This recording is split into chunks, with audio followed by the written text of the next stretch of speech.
Ketergantungan terhadap energi fosil menimbulkan banyak sekali dampak negatif, mulai dari pencemaran lingkungan hingga peningkatan angka emisi karbon. Berdasarkan data yang beredar, energi fosil menyumbang lebih dari angka 75% total emisi karbon global.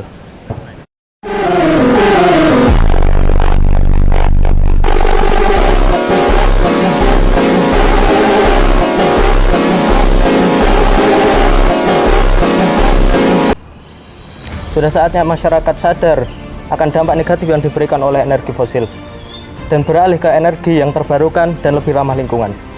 Jika saya terpilih menjadi anggota DPR RI, saya akan meluncurkan program yang bernama High Energy sebagai inovasi dari energi dan jawaban atas emisi. Dengan adanya program High Fuel yang menjadikan air sebagai sarana pengganti bahan bakar fosil, dan dengan adanya program High Charge menjadi sarana pengoptimalan air sebagai sumber listrik tenaga air. Dengan program air sebagai pengganti energi menawarkan banyak sekali keunggulan, mulai dari jumlahnya yang melimpah ruah, ramah lingkungan, dan yang paling penting, bebas dari emisi. Program ini tidak akan berjalan dengan maksimal tanpa adanya 3 fungsi yang dimiliki oleh DPR. Yang pertama adalah fungsi legislasi, yang kedua adalah fungsi anggaran, dan yang ketiga adalah fungsi pengawasan. Sebagai seorang yang memiliki hak legislasi, saya akan mengusulkan beberapa rancangan guna menunjang maksimalnya program ini berjalan. Saya akan melakukan revisi terhadap Undang-Undang Nomor 22 Tahun 2001 yang memiliki tujuan mengurangi ketergantungan terhadap energi fosil dengan menambah pasal intensif untuk pembangkit listrik tenaga air, matahari, dan lainnya. Kemudian, saya akan menetapkan peraturan yang ketat terhadap izin tambang dan menuntut jaminan pada pihak tambang. Dan yang terakhir, saya akan mengajak dan mendorong DPR RI untuk menindaklanjuti rancangan undang-undang terkait energi baru dan energi terbarukan. Yang kedua, fungsi anggaran. Program ini tidak akan berjalan maksimal tanpa adanya pendanaan.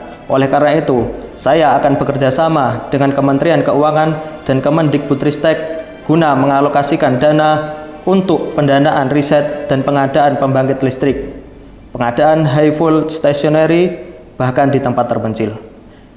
Selanjutnya, saya akan mengalokasikan dana APBN untuk subsidi high fuel pada periode awal program ini terselenggara, guna menjawab permasalahan biaya tinggi pada masa transisi energi.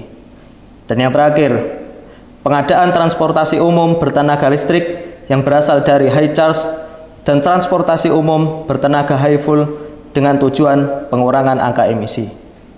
Dan yang ketiga dan yang terakhir adalah fungsi pengawasan. Saya akan membentuk tim pengawas high energy guna mengawasi dan mengevaluasi berjalannya program ini. Dan kemudian setelah mengevaluasi, saya akan menindaklanjuti hasil pemeriksaan secara berkala terkait dengan kemajuan dan kekurangan high energy. Mari bersama kita wujudkan Indonesia yang bersinergi, bebas emisi, dengan high energy sebagai solusi. Saya, Irsyad Nofrantika Tamam, dari Dapil 1 Jawa Tengah, siap mengikuti Parlemen Remaja tahun 2025.